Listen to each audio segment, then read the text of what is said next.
High, আমি নন্দিনী। আজকে সকাল থেকে প্রচণ্ড বৃষ্টি পড়ার পর যখন বৃষ্টিটা থামলো তখন হালকা চপ খেতে ইচ্ছে করছিল। আর যেহেতু শ্রাবণ মাসে আমাদের নিরামিষ খাওয়া হচ্ছে, তাই বাইরের কোনো জিনিস সানে খাওয়া হবে না। তাই বাড়িতেই নিজের থেকে ট্রাই করলাম ভেজিটেবল চপ। এটা আমি কোনো রকম রেসিপি ভিডিও নয়, কারণ আমার থেকে আপনারা অনেক ভালোই রান্না করতে জানেন বলে আমি মনে করি। কারণ আমি তো সদ্য সদ্য শিখছি। এর আগে আমি অনেক কিছুই ট্রাই করেছি, তো সেগুলোর ভিডিও আমার কাছে নেই, তো তার জন্য আমি এই ভিডিওটা করেছি।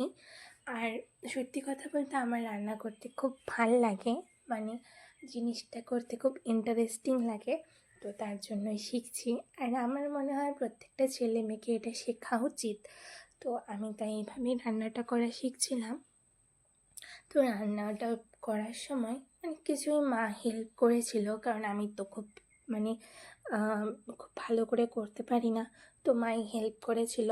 তো শেষে গিয়ে জিনিসটা খুব ভালো না, এভারেজ হয়েছিল।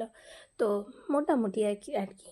তো মা বাবা ঠিকই বলেছিল, কিন্তু বাবা মুখে কোনো সময় বলে না, কারণ বাবা সবসময় সাপোর্টই করে।